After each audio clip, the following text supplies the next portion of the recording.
자, 그러면 계속 이어서 갈게요. 죄송합니다. 제가 갑자기 화장실이 급해가지고 좀 일찍 끝냈어요. 50분까지 한번 끝까지 버텨보려고 했는데 저희들이 그게 제일 고민이에요. 네.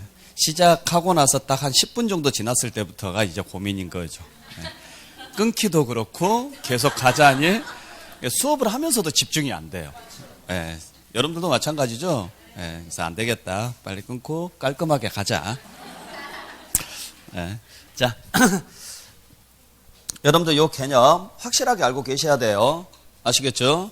자, 그래서 다시 한번 강조드립니다. 임대 문제가 나왔을 때는 반드시 기준시가를 봐야 되고, 양도 문제가 나오면 반드시 뭘 봐야 돼요? 실거래가를 보라는 거예요. 아시겠죠? 그리고 하나 더 말씀드린다 그러면, 고급 주택은 우리 취득세에서 사채성 재산이죠. 사채성 재산인데, 이건 6억 초과예요. 여기는 시가 표준액이 6억 초과입니다. 그래서 만약에 여기를 9억 초과한 경우 그러시면 안 돼요. 여기는 6억 초과고 면적이나 시설까지는 몰라도 돼요. 근데 금액은 좀 알고 계시길 부탁드릴게요. 자, 그래서 일단 고급주택은, 자, 고급이나 고가는 둘 다 공통점이 하나 있죠. 둘 다 비과세 돼요, 안 돼요? 못 받는다라는 거예요, 둘 다. 그러니까 우리가 취득세라든지 재산세 같은 경우, 취득세 같은 경우 가보시게 되면 임시건축물을 취득을 하면 비과세 준다. 단 사치성 재산으로 이용하면 과세라 그랬거든요. 그때 사치성 재산 범위에 얘가 들어가요. 아시겠죠? 그 다음에 양도소득세도 마찬가지입니다. 1주택이면 비과세가 되는데 그게 무슨 주택이 되면? 고가주택이 되면 과세라고요. 과세인데 임대는 외우지 말고 이해를 하시라고요. 임대는 당연히 거래 금액이 없으니까 기준시가로 따져야 되고, 양도는 당연히 거래 금액이 있으니까 실거래로 따지되, 임대하다가 양도했으면은 당연히 양도 시점으로 판단해야 되고, 계속 임대를 했으면은 개실이 아니라 종료일로 판단해야 되고. 왜? 납세무가 이때 성립이 되니까. 이해되셨죠? 네, 그거 좀 기억을 좀 해주시길 부탁드립니다. 그리고 고가주택이 됐다고 해서 무조건 과세하는 게 아니라 보증금만 받고 임대를 했다면요. 고가주택이라는 말은 다른 말로 해서 몇 주택을 이야기하는 거예요? 무조건 1주택이거든요. 무조건. 그러니까 보증금만 받았다 그러면 과세 된다 안 된다? 안 돼요. 아시겠죠? 고가주택이든 뭐든 상관없이 보증금에 대한 간주임대료가 수입으로 잡히려면 몇 주택 이상? 3주택 이상 3억 원 초과였을 때만. 자, 그 다음에 여러분들이 꼭 하나 알고 계셔야 될 게 하나 더 있는데 뭘 알고 계셔야 되느냐면, 자, 그 38페이지 양가로 3번에 보시면 양가로 3번에 과세 특례 나와 있죠. 요거 좀 꼭 좀 기억을 좀 해주셔야 될 것 같은데, 자, 우리가 주택을 임대를 했어요. 주택을 임대했을 때 그 수익금액 총액이 얼마 이하면 2천만 원 이하면 뭐가 가능하냐? 원칙은 종합과세죠. 원칙은 종합과세인데 분리해서 과세하는 게 가능합니다. 이게 올해부터 시행되는 정책이에요. 꼭 기억을 좀 해주셔야 돼요. 자, 그래서 몇 가지 좀 주의하셔야 될 게 있어요. 2천만 원 이하가 되면은 비과세가 된다. 과세되지 않는다. 그러면 틀린 문장. 아셨어요? 왜냐면 작년까지는 이거 비과세였거든요. 작년까지는 비과세였다가 올해 뭘로 바뀌었어요? 과세로 바뀐 거예요. 과세로. 그리고 그게 임대는 원래가 무슨 과세냐? 종합과세가 원칙이에요. 그 말은 다른 소득이 있으면 전부 다 뭐 해야 돼요? 합쳐서 계산해야 되는데 그게 얼마 이하면? 2천만 원 이하면 얘만 따로 빼내서 과세하는 게 가능해요. 그걸 무슨 과세라고 하느냐면 분리과세라고 그래요. 자, 그래서 잘 보셔야 될 게, 자, 이렇게 과세하는 것을 무슨 과세? 종합과세고, 얘랑 구분해서 과세하는 이걸 무슨 과세라고 하느냐? 분류과세라고 하고, 분류.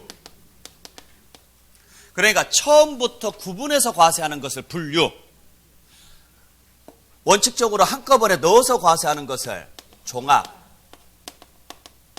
근데 이 넣어서 과세하는 것 중에서 일부 빼서 과세하는 게 있어요. 그걸 분리. 그러니까 원래는 자 종합과세냐 분류과세냐. 분류과세되는 것은 처음부터 종합과세랑 아예 떨어뜨려 놓고 과세하는 것을 분류. 자 1학년 1반, 2반, 3반. 1학년 1반에는 이자부터 기타까지 다. 이게 종합과세. 그리고 2반, 3반을 따로 만들어놨죠. 그게 분류. 처음부터 같은 반이에요? 다른 반이에요? 자, 그러면 1학년 1반 중에서 몇 명을 따로 빼내요. 빼내서 특별반을 만들어요. 그게 분리. 차이점 아시겠죠? 자, 그러면 임대는 원래가 무슨 과세 해야 되는 게 정상인데? 종합과세 해야 되는 게 정상인데 그게 얼마 이하면? 2천만 원 이하면 너만 따로 빼내서 과세할게. 다른 데 섞지 않고. 이렇게 갈 수가 있다. 그래서 두 가지를 주의하셔야 되는데 비과세 된다 안 된다? 안 된다. 두 번째는 분리과세가 선택이 가능한 경우는 요 분리과세 선택이 가능한 경우 있죠? 이건 얼마 이하? 2천만 원 이하인데 중요한 건 얘만 된다라는 거예요. 그러니까 여러분들이 2천만 원 이하는 외울 거예요. 분명히. 2천만 원 이하면 분리과세 선택이 가능하다라는 걸 알 거예요. 문제가 되는 것은 상가는 절대 그런 거 없다고요. 오직 그게 가능한 것은 뭐밖에 없다. 주택만 된다. 그러면 상가를 임대하여 얻은 수익금액 총액이 2천만 원 이하면 분리과세를 선택할 수 있다. 이런 식으로 문제 나오면요. 틀린 문장이라고요. 물건 잘 확인하고 들어가라고요. 분리과세를 어떻게 계산하는지는 몰라도 돼요. 아셨죠? 거기까지 들어가면 너무 복잡해지니까 분리과세 선택이 가능하다라는 거. 자, 그래서 다시 한번 정리합니다. 2천만 원 이하가 비과세가 되는 경우는 없어요. 이제 무조건 과세예요. 과세인데 그중에서 분리과세 선택이 가능한 것은 무슨 물건에 한해서만? 주택에 한해서만 가능하다라는 거. 그거 좀 기억을 해 주시라고요. 자, 그래서 그 내용 하나 보시고 그 다음에 오른쪽으로 가보죠. 오른쪽에 가보시면 4번에 비과세 있죠. 자, 우리가 임대했을 때 부동산을 임대했을 때 비과세가 될 수 있는 경우가 두 가지가 있는데 하나가 농지 임대예요. 또 하나가 1주택 임대인데 우리가 1주택 임대를 하면 비과세가 됩니다. 아셨죠? 그때 여기서 요 1주택 판단할 때 주의하셔야 될 게 있죠. 주택수 판단할 때 1세대 기준으로 판단할까요? 1인 기준으로 판단할까요? 1인 기준으로 따져요. 양도소득세가 1세대 기준이에요. 임대는 1인 기준이에요. 그래서 여기서 1세대라는 말을 안 써요. 그냥 1주택 임대라고만 하지 1세대 1주택이라고 안 해요. 이해하셨어요? 자, 그러니까 내 집이 몇 채만 있어야 돼요?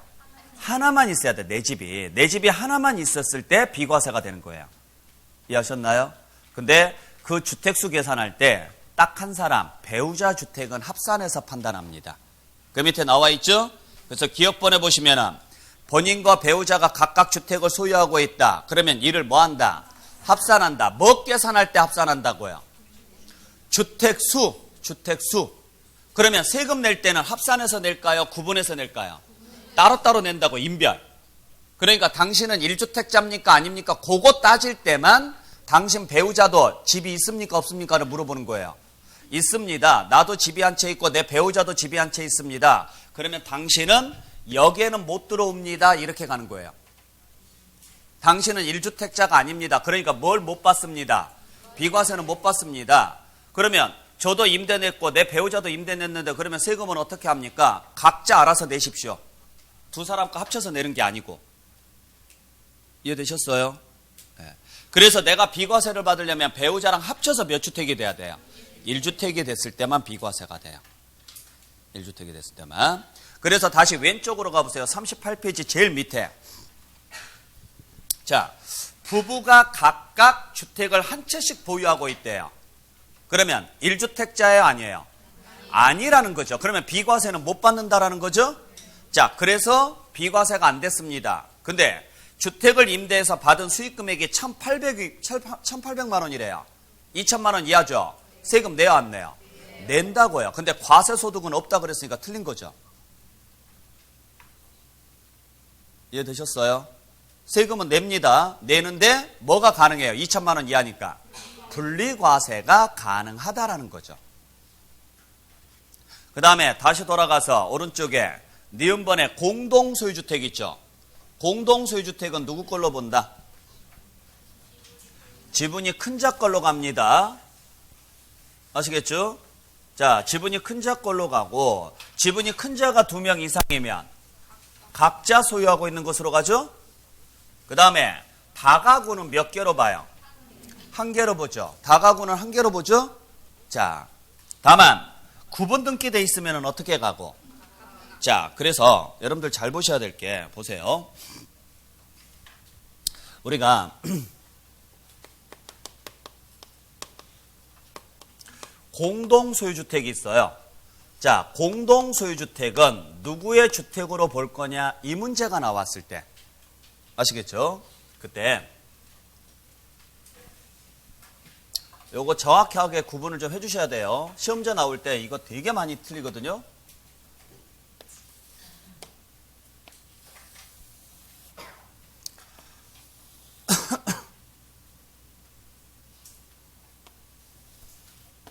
자, 재산세하고 종합부동산세하고 그 다음에 소득세에서 임대하고 소득세에서 양도하고 자, 이렇게 놓고 봤을 때 공동소유주택은 누구 걸로 볼 것이냐. 자, 이 문제에서 공동소유주택은 어차피 재산세는 주택은 물건별로 계산하니까 공동소유주택이 의미가 없어요. 그래서 우리가 재산세에서 공동소유주택에 대한 문제가 나오면 딱 하나밖에 없거든요. 하나의 주택을 여러 사람이 소유하고 있다. 그러면 하나의 주택을 여러 사람이 소유하고 있으면 소유자별로 계산한다. 주택별로 계산한다. 주택별로. 공동으로 소유하고 있어도 그냥 뭐별로 계산한다고요? 주택별로. 그래서 토지하고 건물가액을 반드시 뭐해서? 합산해서 계산한다 그랬잖아요. 그래서 주택의 소유자가 2명 이상이거나 건물 소유자하고 토지 소유자가 다른 경우 주택에 대한 세율을 적용할 때는 토지하고 건물가액을 합산해서 계산한다. 그 문제에서 지금 그 문제가 이 문제인데 따로 나오지는 않아요. 공동소유라는 말을. 근데 문제는 종합부동산세에서는 좀 이따 말씀드리겠지만 이따가 오후에 올해 종부세 개정된 게 있거든요. 주택수에 따라서 뭐가 달라지느냐면 세율하고 상한이 달라져요. 종합부동산세는. 그거 판단할 때 공동소유주택은 누구 걸로 보느냐? 각자 소유하고 있는 걸로 봐요. 그 다음에 임대에서나 양도는 뭐 판단할 때냐? 1주택 비과세 판단하기 위해서. 그때 공동소유주택은 임대에서는 누구 걸로 가요? 지분이 큰 자 걸로 가요. 물론 지분이 큰 자가 2명 이상이면 각자 소유하고 있는 것으로 봐요. 물론 서로 합의가 됐으면 합의된 사람 걸로 가기도 합니다.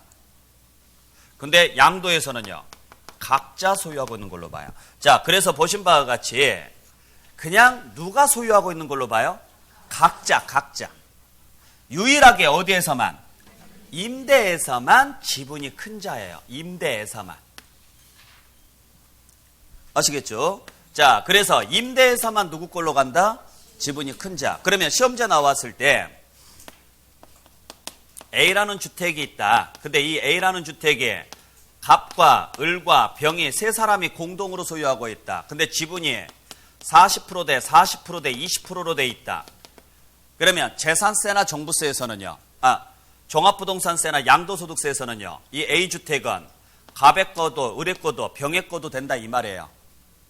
그러면 병은 이거 외에 또 다른 집이 있다면 이 사람은 2주택에 걸린다고요. 아셨죠? 근데 임대에서는 이 집을 누구 걸로 봐요? 갑과 을의 걸로 보지 병의 걸로는 안 본다고요. 지분이 큰 자 걸로 가니까 갑과 을 걸로 가야죠? 근데 갑과 을의 지분이 같으니까 각자 소유하고 있는 걸로 본다고요.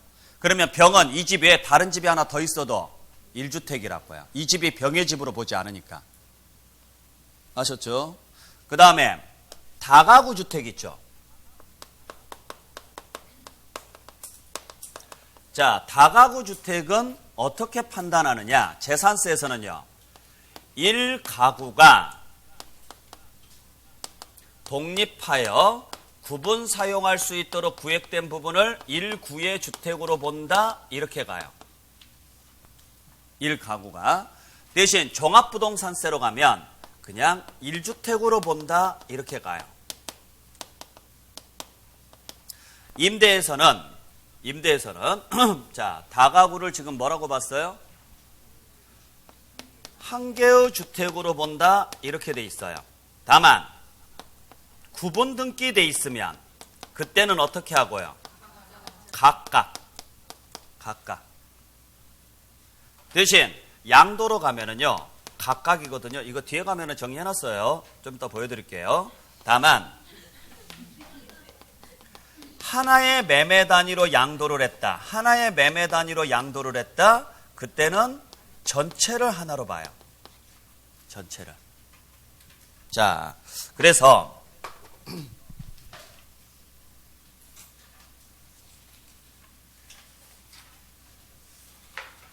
자, 여러분들 그 43페이지 가보세요.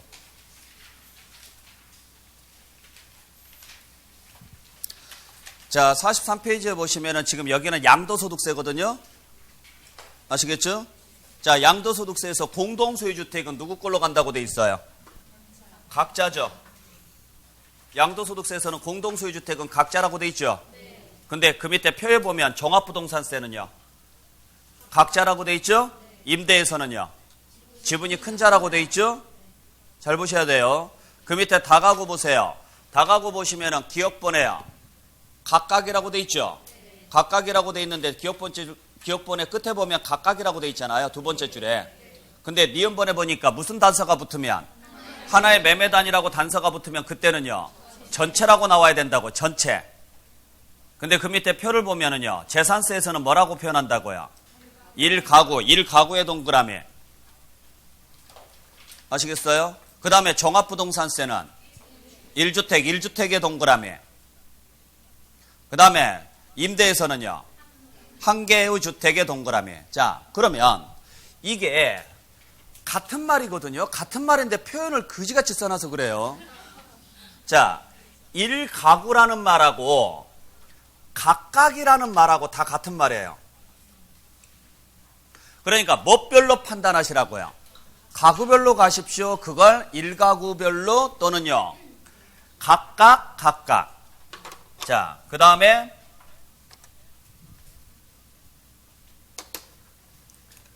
이 단어 1주택으로 본다 이 말하고 한 개의 주택으로 본다 이 말하고 전체를 하나로 본다 이 말하고 같은 말이라고요. 그러니까 다가구를 판단하는 방법은 딱 두 가지예요. 다가구를 판단하는 방법은 예를 들어서 3개층짜리가 있고 자 101호가 있고 102호가 있고 201호가 있고 202호가 있고 뭐 301호가 있고 이랬다라고 가정을 했었을 때 무슨 말인지 아셨죠? 여러분들 다가구의 규정은 건축법 시간에 배웠죠? 다가구가 뭐예요? 아니요. 다가구의 요건이 뭐냐고요? 뭐라고요? 3개층 이하. 주거용으로 사용되는 부분이 3개층 이하가 돼야 되고 몇 제곱미터요? 예, 알겠어요. 자, 그래서 다가구죠. 무슨 말인지 아시겠죠? 그럴 때 가구별로 간다. 여기라 하나, 여기라 하나, 여기라 하나, 여기라 하나, 여기라 하나 이렇게 판단하는 거. 이걸 재산세에서는요. 1가구라고 표현하고 여기를 각각 이렇게 표현한다고요. 그냥 이렇게 보는 것을요.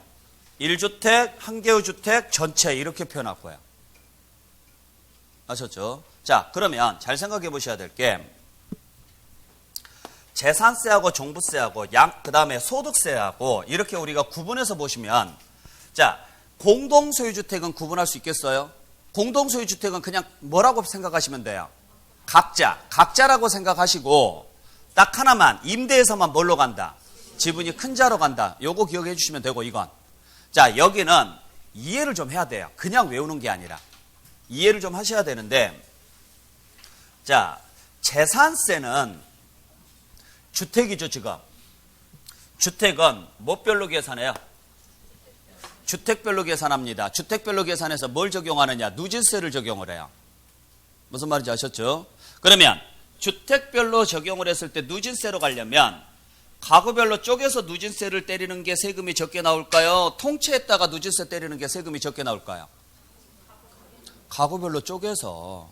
왜? 누진세는 금액이 낮아지면 누진율이 낮아지니까 그만큼 세금이 줄어든다고요. 그래서 가구별로 쪼개서 누진세 때리라고요. 근데 종부세로 가면은요, 어차피 인별합산이에요, 종부세는. 그러니까 가구별로 쪼개도 의미가 없어요. 아셨어요? 다만 주택수가 늘어나면 상한하고 세율이 올라가요. 주택수가 늘어나면. 이따가 말씀드리겠지만. 그래서 주택수를 늘리지 않으려고 가구별로 쪼개지 않고 전체를 하나로 봐요. 그러니까 결국 둘 다 우리 입장에서는요, 유리한 쪽으로 적용을 한다고요. 아시겠어요? 그래서 재산세에서는 그냥 가구별로 가고 종부세에서는 통째로 가고. 됐나요? 자, 그 다음에 임대하고 양도는 똑같은데 출발점이 달라요. 임대는 전체를 하나에서 출발을 했기 때문에 각각으로 가는 경우에 단서를 붙인 거예요. 그러면 전체를 하나로 갔으면 각각으로 가는 경우는 어떤 경우냐? 구분등기해라. 반대로 양도는요, 각각에서 출발했기 때문에 전체를 하나로 보는 경우에 대한 단서가 붙는 거예요. 둘 다 같은 말이죠? 안 그래요? 같은 말인데 출발점이 다른 거예요. 우리도 보통 그러잖아요. 이야기를 할 때 원칙을 잡아요. 원칙을 잡아놓고 예외는요, 반대의 경우를 생각하는 거죠. 여행 갈 수 있다. 그러면은 뭐라고 해요? 그러면 만약에 여행 못 가면 뭐 할래? 이렇게 가요. 근데 여행 갈 수 없다 그러면요, 만약에 여행 갈 시간이 되면 너 어디로 갈래? 이렇게 물어본다고요. 똑같은 이야기인데. 그러니까 임대는 뭐에서 출발한 거고 전체를 하나로 보고 출발을 해요.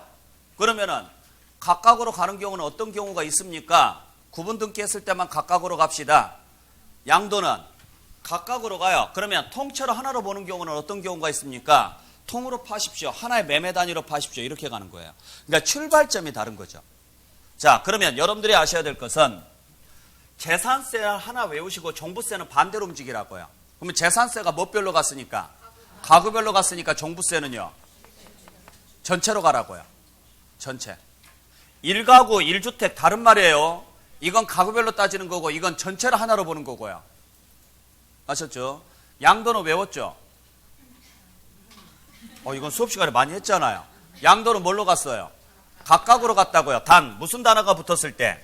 하나의 매매 단위가 붙었을 때만 전체로 갔죠. 임대는 반대로 움직이라고요. 전체를 원칙으로 잡으라고요. 그러면 각각으로 가는 경우는 어떤 경우에 한해서만? 구분 등기됐을 때만. 그러니까 여기하고 여기를 따로따로 보셔야 돼요. 아셨어요? 자, 그래서 다 외우기도 좀 힘들다라고 생각을 한다 그러면 일단 양도소득세는 확실하게 잡아주셔야죠. 여기가 시험지에 제일 많이 나오는 부분이니까. 아시겠나요? 그래서 양도소득세에서 다가구가 나오면 하나의 매매 단위라는 말이 있는지 없는지 확인해서 하나의 매매 단위가 없으면 뭐라고 가고 각각 하나의 매매 단위가 있으면 전체. 그러면은 양도를 알았으면은 임대는 반대로 세워놓고 여러분들이 판단하시면 되고 양도에 반대로 생각해놓고 판단하시면 되고. 아셨죠? 그 다음에 재산세가 뭘로 갔으니까? 가구별로 갔으니까 종부세는요, 전체로 가라고요. 여기는 예외 항목을 따로 안 뒀어요. 가구별로 갔으면 그러면 전체로 가는 경우는 어떤 경우냐? 그런 거 없다고 여기는. 아셨죠? 네. 자, 그래서 이 내용 다시 한번 여러분들 확인 좀 해주셔야 돼요. 그거 좀 봐주시고요. 자, 그래서 그 정도 정리하시면 될 것 같아요. 네. 그 다음에 다시 39페이지로 와서 5번에 수입식이 나와 있죠. 자, 우리 수입식이 판단할 때 계약에 의해서 지급일이 정해져 있으면 무슨 날로 가느냐 하면 정해진 날로 가요. 근데 계약에 의해서 지급일이 정해져 있지 않으면 무슨 날로 가느냐? 그 지급받은 날로 가요. 그러니까 무슨 이야기냐면, 자, 매달 200만 원씩 월세를 받아요. 매달 200만 원씩 월세를 받는다. 1년 받을 월세는 2,400이죠? 근데 11월 달하고 12월 달 두 달치 월세가 밀려서 다음 년도 1월 달에 들어왔어요. 그러면 그 400만 원은 올해 수입일까 내년 수입일까 이 문제예요. 계약서에 지급일이 정해져 있죠. 그러면 올해 안 받았어도 올해 받은 걸로 보라고요. 계약서에 그런 게 없죠. 그러면 실제 통장에 찍힌 날로 가라고요. 지난번에 시험 문제에서는요. 계약에 의해서 지급일이 정해져 있는 경우에도 관계없이 실제 지급받은 날로 한다 이렇게 나왔어요. 계약에 의해서 지급일이 정해져 있으면 정해진 날로 가세요. 네.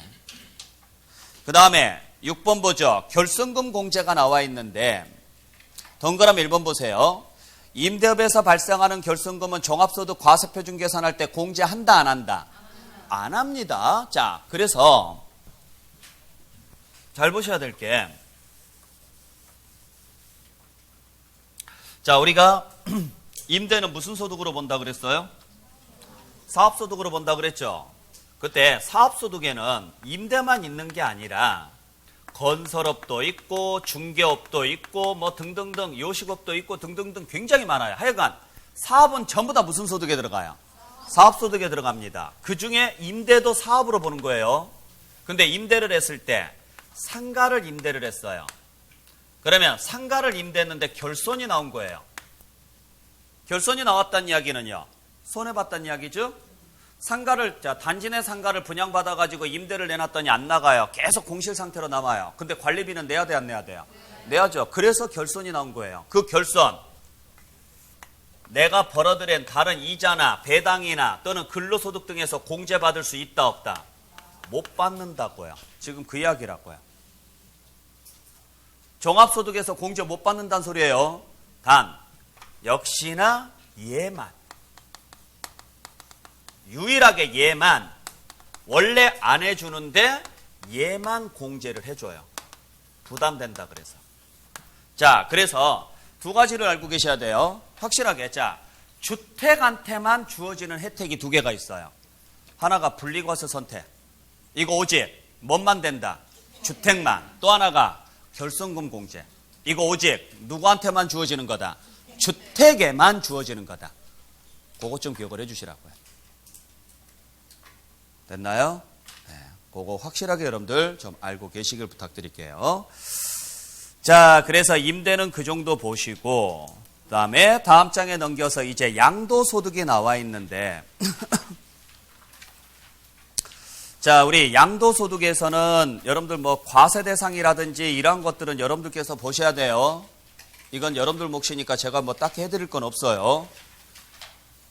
그리고 자, 우리 비과세에서 여러분들 42페이지 보시면 3번에 비과세 나와 있죠.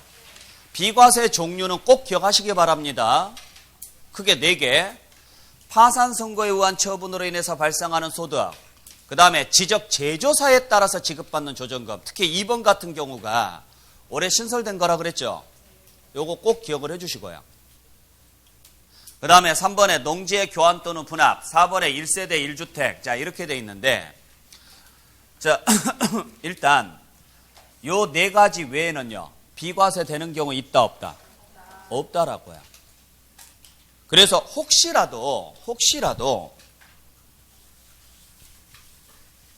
비과세 문제가 나왔을 때, 다음 중 비과세 대상이 아닌 것은 이렇게 문제가 나왔을 때, 농지를 대토했다 또는 8년 이상 자격 농지다. 자, 농지에 대한 문제가 나왔을 때 대토라고 나오거나 8년 이상 자격이 나오죠. 요건 감면 대상이지 비과세 대상이 아닙니다. 만에 하나 나오면 오해하지 마세요. 아셨죠? 우리가 농지가 비과세가 되는 경우는 어떤 경우에 한해서요? 교환 또는 분합이었을 때요. 교환 또는 분합. 아시겠죠? 네. 그러니까 혹시라도 대토라는 문장이 나오거나 대토가 뭔지는 아시겠어요? 농지를 팔고, 자, 교환하고 차이점이 있죠. 교환은 지금 당장 여러분들 농지하고 내 농지를 바꾸는 거고, 대토는 내 농지를 팔아서 현금화 시킨 다음에 그 돈을 들고 가서 다시 가서 농지를 사는 거고, 요건 감면. 그냥 그 자리에서 바로 땅하고 땅을 바로 맞바꾸면 그건 뭐고? 교환. 교환이면 비과세. 대토면 감면. 아셨죠? 네. 그러니까 왜냐하면 지금 왜 제가 이걸 말씀드리냐면 원래 지금 비과세가 3개밖에 없었어요. 3개밖에 없었으니까 5개를 만들기가 애매해요. 근데 이제 하나가 추가됐기 때문에 4개가 됐죠. 그러니까 지문 5개 만들기가 딱 좋아요. 요 4개 써줘놓고 나머지 하나를 이 중에 하나 넣어주면 다음 중 비과세 대상이 아닌 것 하고 나올 수가 있거든요. 그래서 일단 기억을 좀 해주시라는 이야기예요. 그리고 농지를 교환 또는 분합했을 때 비과세 되는 요건은 알고 계시죠? 교환하는 쌍방토지가액의 차익이 가액의 큰 편에 얼마? 4분의 1. 뭐가 돼야 돼요? 4분의 1에서 끝나면 안 돼요. 제발. 이하. 여러분들 4분의 1이 나오잖아요. 그러면 여기서 끝나면 안 되죠. 앞에 단어, 뒤에 단어 확실하게 알고 계셔야죠. 농지가 비과세가 되려면 4분의 1이 나와야 돼요. 근데 그러면 앞에는요? 그렇죠. 큰 편이 나와야 되고 뒤에는요? 이하가 나와야 돼요. 아셨어요? 그러면 4분의 1 이하면 4분의 1이 들어가야 안 들어가요? 들어간다고요. 그래서 가액이 큰 편에 4분의 1인 경우 이렇게 문제가 나오면 비과세 된다 안 된다?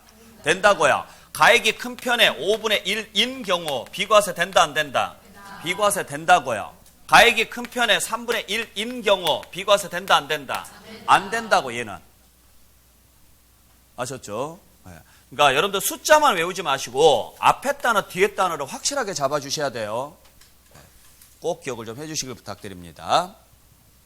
그 다음에 그 밑에 1세대 1주택에서 우리가 1세대에서 나올 수 있는 문제는 하나밖에 없어요. 딱 2개밖에 없는데 부부 나오면 무조건 무슨 세대? 동일 세대고 올해 만약에 여기서 나온다 그러면 배우자 없어도 1세대로 보는 경우 거기에 소득이 주어질 가능성이 높아요. 소득이 있으면 배우자가 없어도 1세대로 봐주죠. 그때 소득이 얼마 이상이어야 돼요? 40. 기준 중위소득의 100분의 40. 그러니까 기준 중위소득 가지고는 장난을 안 치겠지만 100분의 40 가지고 장난칠 수 있다고요. 보시고 그 다음에 오른쪽에 공동소유주택하고 다가구는 방금 정리했으니까 여러분들께서 확인하시고 그 다음에 작년에 시험 문제가 나왔었던 게 2주택 특례 문제가 나왔었거든요. 그러면 올해 시험 문제에서 나온다 그러면 2주택 특례보다는 다음 장에요. 보유 및 거주에 대한 특례 문제가 나올 확률이 높죠. 아시겠죠? 자, 그래서 우리가 비과세 받으려면 2년 보유, 조정 대상 지역은 그 보유 기간 중에 2년 이상을 거주해야 되는데 동그라미 3번에요. 보유 기간의 제한을 받지 아니한 경우 이렇게 나와 있죠. 정확히 표현하면 보유 및 거주의 제한을 받지 아니한 경우 이 말이에요. 그러니까 2년 보유, 2년 거주를 하지 않아도 비과세가 되는 경우가 있더라. 요 4개. 첫 번째가요. 건설임대주택이면 몇 년? 5년. 뭐가? 거주가. 항상 거주에 동그라미 치고 5년에 동그라미 치고 5년만 동그라미 치지 말고. 그 다음에 2번에 다른 시나 군으로 이주했다. 그러면은요. 뭐가? 거주가 1년. 이제 세대 전원 뭐 이런 건 여러분들이 보시는 거고. 아셨죠? 그 다음에 수용 나오면은 그런가 보다 하는데 자 4번 주의하셔야 돼요. 4번. 해외로 출국을 했을 때 해외로 출국을 하면 몇 년 이내 팔아야 돼요? 2년 이내 팔아야 돼요. 그건 알고 있죠? 그때 출국 사유를 꼭 좀 확인 좀 해주세요. 출국 사유. 그 출국 사유가 이주를 목적으로 출국을 하면 별 문제가 안 생기는데 취약이나 근무상 사유로 출국한다라고 혹시라도 나오잖아요. 그죠? 그러면 1년 이상 나가야 돼요. 만약에 6개월 이상 해외 체류를 목적으로 아셨죠? 6개월 이상 취약 등의 사유로 해외 체류를 목적으로 출국한 경우 이렇게 나왔다. 출국일로부터 2년 이내 양도하면 비과세 받을 수 있다. 그러면 안 돼요. 6개월 가지고는 혜택이 안 주어져요. 최소한 몇 년 이상 나가야 돼요? 1년 이상은 나가야 돼요. 나올 거 다 나왔는데 지금 이거 하나 안 나왔어요. 아시겠어요? 그러니까 꼭 그거 좀 다시 한번 그거 꼭 좀 확인 좀 해주시고. 네. 자, 그 다음에 나머지는 놔두시고. 자, 다음 장으로 넘겨보죠. 자, 46페이지에 우리 양도소득세 계산구조에서 여러분들이 꼭 하나 보셔야 될 게, 올해 양도소득세 계산구조 문제에서 나오게 되면 나올 확률이 제일 높은 것 중에 하나가 필요경비 계산공제죠. 그래서 필요경비 계산공제는 확실하게 여러분들께서 알고 계셔야 돼요. 물론 이 표 자체를 알고 있어야 되죠. 아시겠어요? 이 표는 항상 그림 그려서 여러분들 선 연결해서 밑에 보면 양도차익 6번에 양도차익 산정해서 이 표 알고 있죠? 네. 그래서 다시 한번 정리합니다. 자, 양도가액에서 뭘 공제해서? 필요경비를 공제하는데 필요경비에는 뭐가 들어간다고요? 취득가액하고 기타 필요경비가 들어가는데, 항상 여러분들께서 기억을 하셔야 될 게, 모든 결정은 양도가 1번이고 그 다음에 취득이 2번이고 기타 경비가 3번이라고요. 항상. 아셨어요?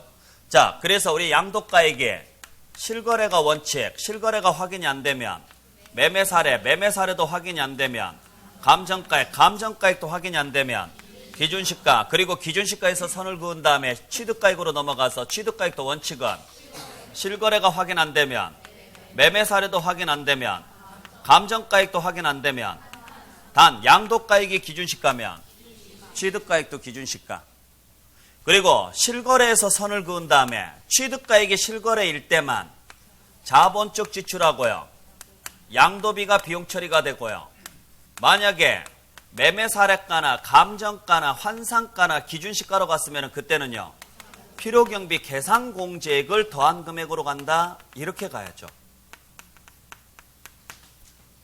항상 이건 기억하시라고 그랬어요. 자, 그래서 양도가액이 실거래면 취득가액도 실거래, 매매사례, 감정가액, 환산가액까지. 양도가액이 매매사례여도 실거래, 매매사례, 감정가액, 환산가액까지. 감정가액일 때도 마찬가지. 이러한 식으로 가야죠. 대신 기준시가는 사용할 수 있다 없다? 없어요. 그러니까 양도가 매매사례가 나왔는데 취득이 기준시가가 나왔다. 무조건 틀린 문장. 그러니까 양도가 실거래, 매매사례, 감정이 나왔어요. 근데 취득이 기준시가가 나오면 무조건 틀린 문장이라고요. 아셨어요? 이 라인을 넘어갈 수 있는 것은 양도뿐이에요. 양도.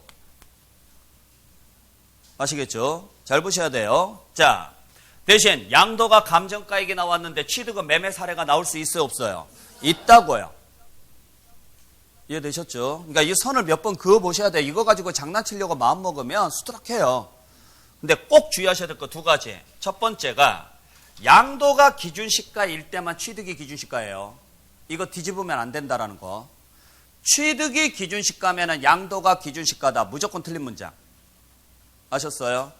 취득이 기준시가이기 때문에 양도가 기준시가가 되는 게 아니고, 양도가액이 뭘로 갔을 때만, 기준시가로 갈 때만 취득이 기준시가라고요. 그러니까 실거래도 확인 안 되고 매매사례도 확인 안 되고 감정가액도 확인이 안 돼서 기준시가로 갔다. 그러면 실거래가 확인되더라도 뭘로 간다고요?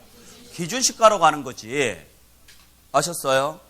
여기가 실거래도 확인 안 되고 매매사례도 확인 안 되고 감정가도 확인 안 되는데 기준시가만 나와요. 여기가.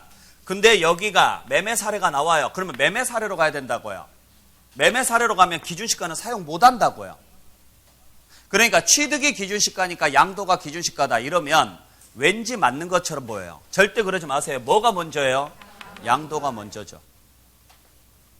아시겠나요? 두 번째는 요 계산공제 문제가 나왔을 때 다음 장에 넘겨보시면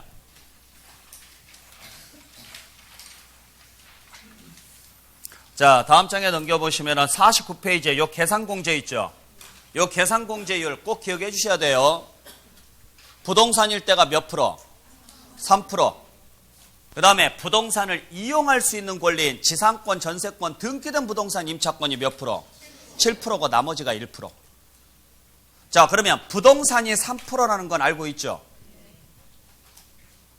처음 알아요? 알고 있죠? 그러니까 여러분들이 외워야 될 것은 7%짜리 하나만 알면 되죠. 그러면 7%짜리를 딱 가운데 놓고 위에는 1%고 위에는 3%고 나머지는 1%고 7%짜리가 딱 3개밖에 없다고요. 지상권, 전세권, 등기된 부동산, 임차권 요 세 개만 7%짜리라고요. 나머지는 다 몇 프로? 1%인데 주의해야 될 거 있죠? 자, 첫 번째 주의하셔야 될 게 뭐냐면 3%를 100분의 3이라고 하죠. 그죠? 미등기일 때 공제해준다, 안 해준다?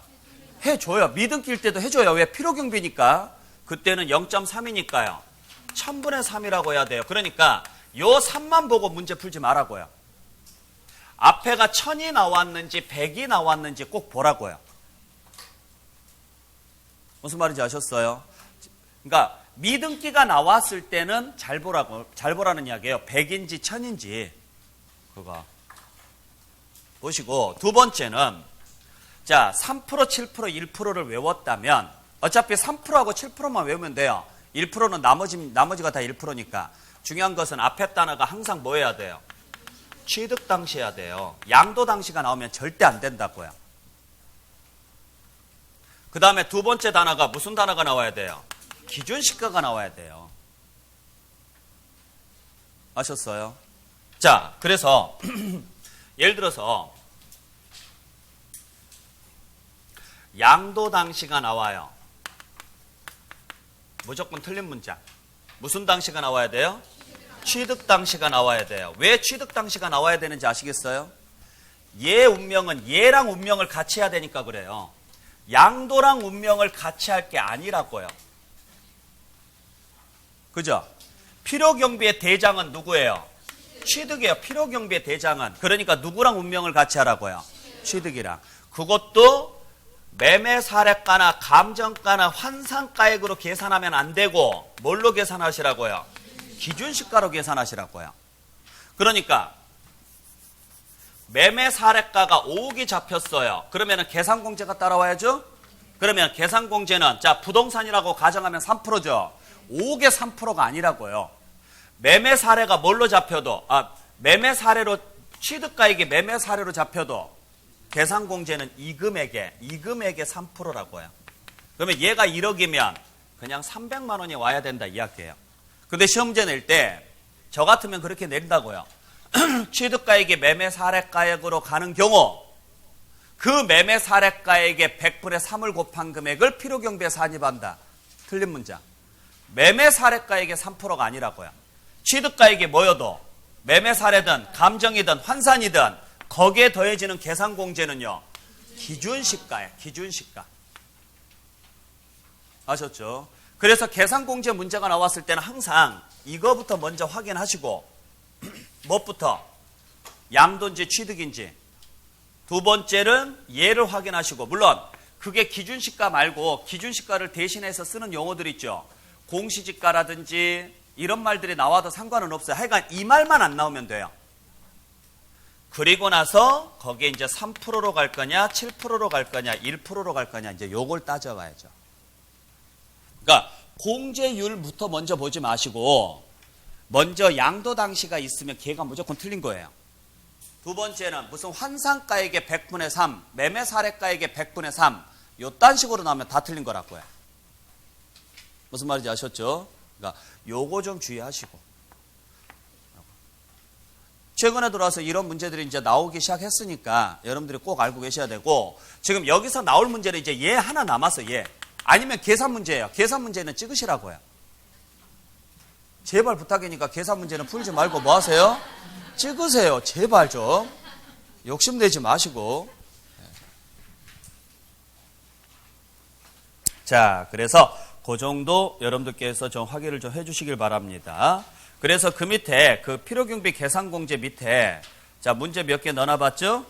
자 보죠. 등기된 토지에 대한 필요경비 계산공제액은 양도 당시 기준시가의 100분의 3을 곱한 금액으로 한다. 아니죠? 100분의 3도 맞고 기준시가도 맞았는데 양도 당시가 아니라고요. 취득 당시라고 해야죠. 그 다음에 지상권에 대해서는 취득 당시 기준시가의 100분의 1이다. 아니죠. 지상권이면 100분의 7이 돼야죠. 취득 당시하고 기준시가까지는 맞았잖아요. 그 다음에 등기된 건물을 환산가액으로 하는 경우 계산공제는 그 환산가액의 100분의 3을 곱한 금액이다? 아니죠. 환산가액으로 가더라도요. 기준시가에. 그 다음에 미등기 부동산의 경우 계산공제액을 공제받을 수 없다. 받을 수 있죠? 받을 수 있습니다. 미등 끼어도 공제 가능한 게 뭐예요? 그게 필요경비라고요. 그 정도 보시고 양도 차익에서는 그거 하나만 보시면 돼요. 아셨어요? 네. 오늘 수업으로 제가 10개만 맞춰드리면 되죠? 16개는 저도 무리예요. 네. 자, 다음 장에 50페이지 가보죠. 자, 50페이지에 보시면 우리 장특공제하고 기본공제 문제. 자, 지난 시간에 제가 수업 시간에 칠판에 정리했던 내용이죠.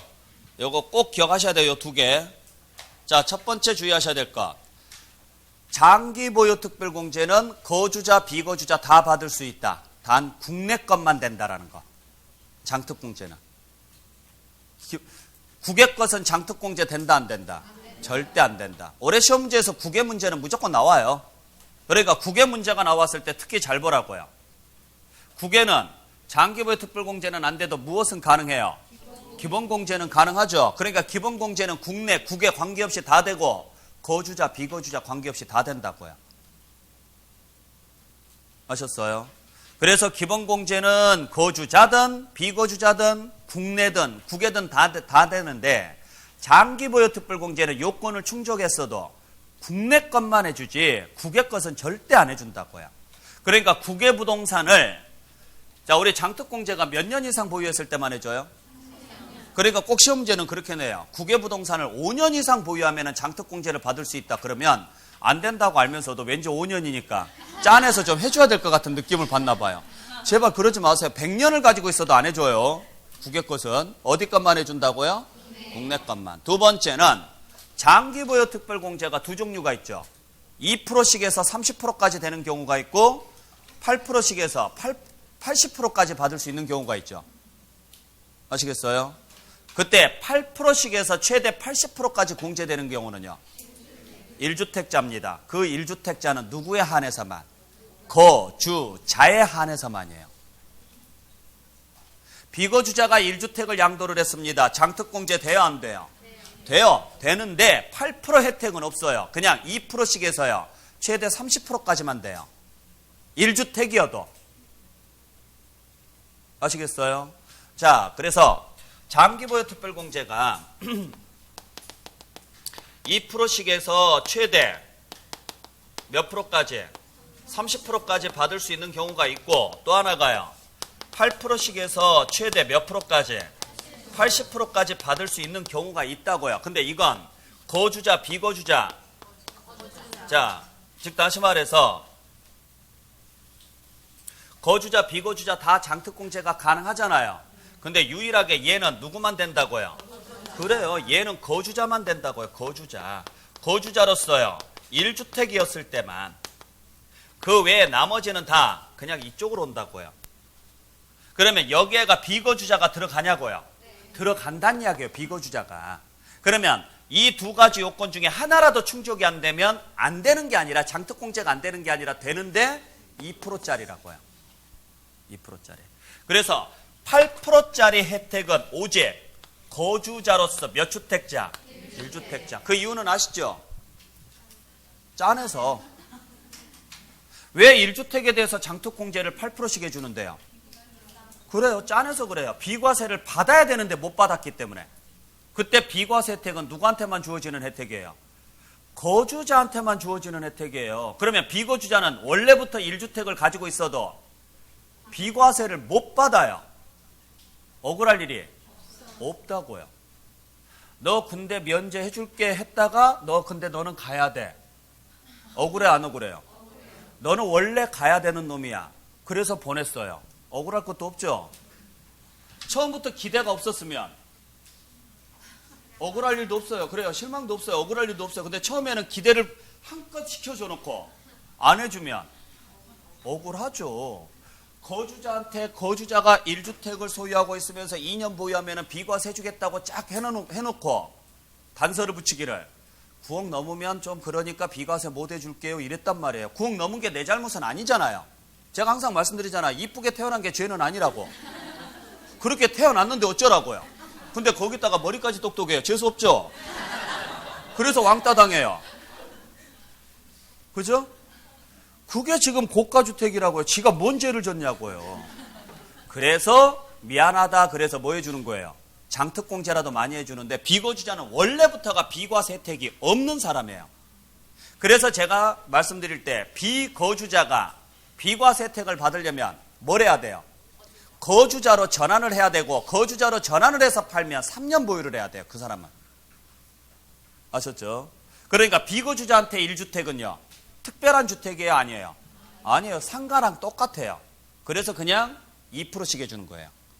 근데 거주자한테 1주택은 비과세가 가능한 주택인 거예요. 그래서 못 받으면 억울하니까 8%씩 해주는 거고. 무슨 말인지 아셨죠? 꼭 기억을 해주셔야 돼요. 두 번째, 그 밑에 표에 나와 있는 것처럼요.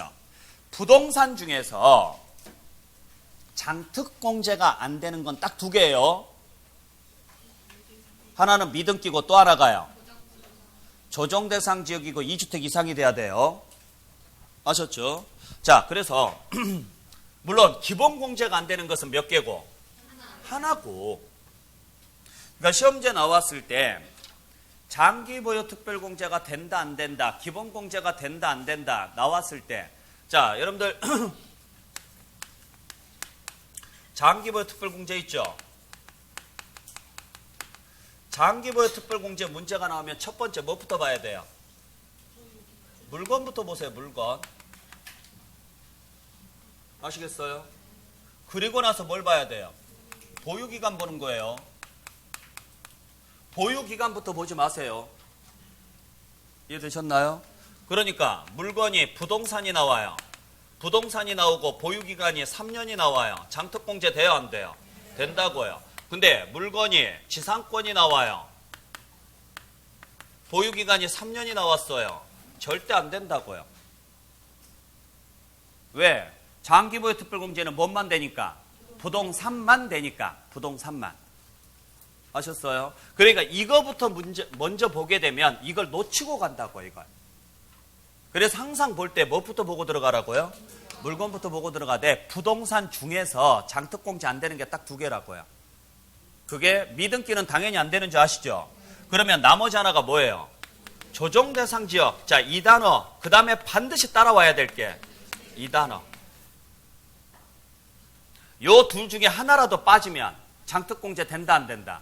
된다고요. 그러니까 무슨 지역이 아니거나 조정대상 지역이 아니거나 또는요 2주택 이상이 아니거나.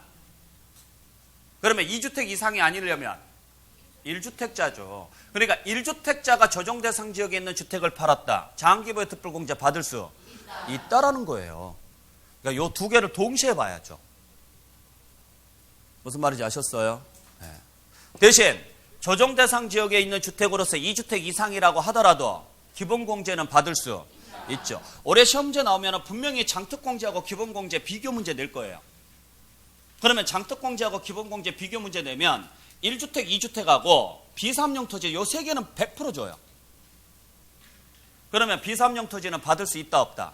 둘 다 되고 미등기는 둘 다 안 되고. 그러면 조정대상 지역만 안 헷갈리면 되잖아요. 조정이 나왔는데 1주택이 나오면 다 받을 수 있는데 2주택 이상부터 못 받는 거죠. 뭔만 못 받는 거예요? 장특공제만 못 받는 거예요. 그거 기억 좀 해주시라고요.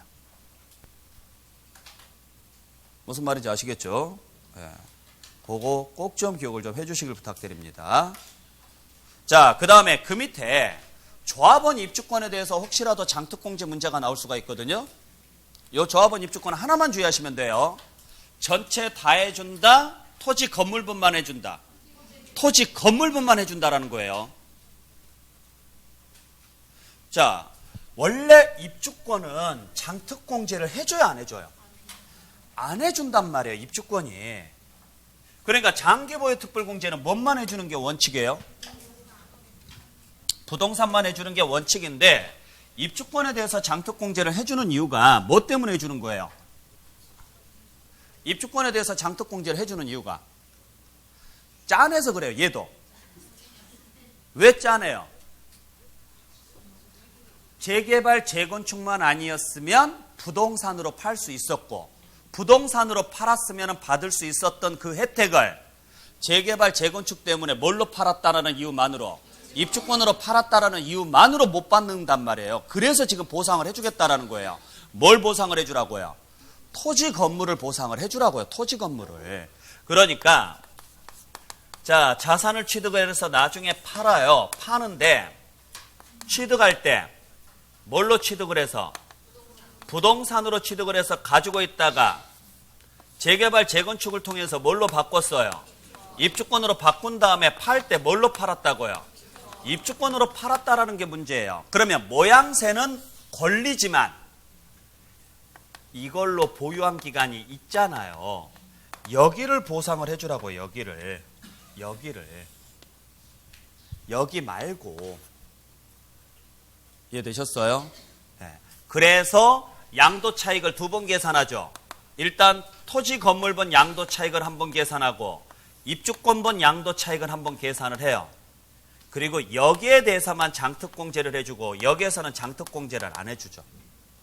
그러니까 장기보유 특별공제를 받을 수 있는 것은 입주권의 모양새를 취하고는 있지만 어디 쪽을?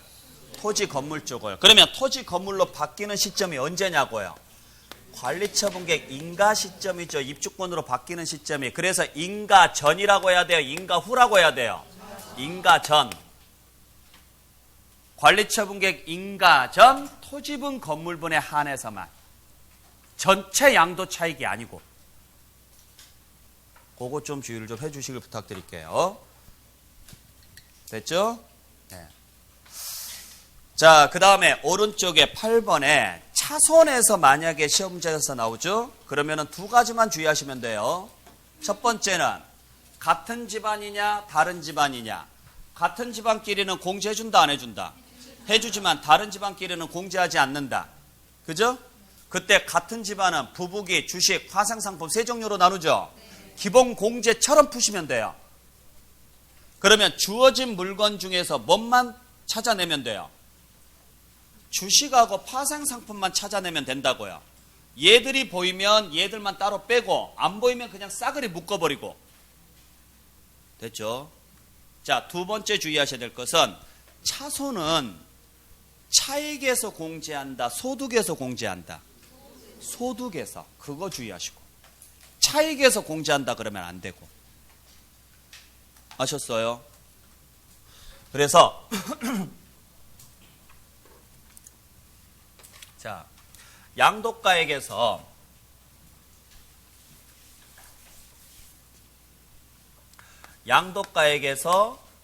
필요경비를 빼서 차손이 발생할 수도 있고 뭐가 발생할 수도 있고 차익이 발생할 수도 있는데 차익이 발생을 했으면 장특공제를 해서 소득을 구하라고요. 그리고 나서 차손이 있으면은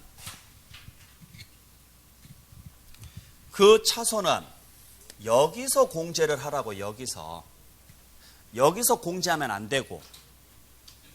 아셨죠? 그러니까 장특공제 전액 금액을 공제해야 되는 게 아니라 장특공제 하고 남은 금액 소득에서 공제하라고요. 글자 잘 봐야 돼요. 아시겠어요? 차익에서 공제한다 그러면 틀려요. 자, 그렇게 해서 공제를 합니다. 공제 받을 수 있죠? 공제를 해서 마이너스 잔액이 남으면 차손이 더 컸다는 이야기잖아요. 그러면 결손이라고 하는 거고, 플러스 잔액이 남으면 소득이 더 컸으니까 그대로 뭐고? 소득이고, 소득이 나왔으면 여기에서 무슨 공제해주고? 기본 공제해주고. 그래서 뭘 구하시면 돼요? 과세 표준을 구하시면 된단 말이에요. 그때 기본 공제하려면 이 소득을 몇 종류로 나눠야 돼요?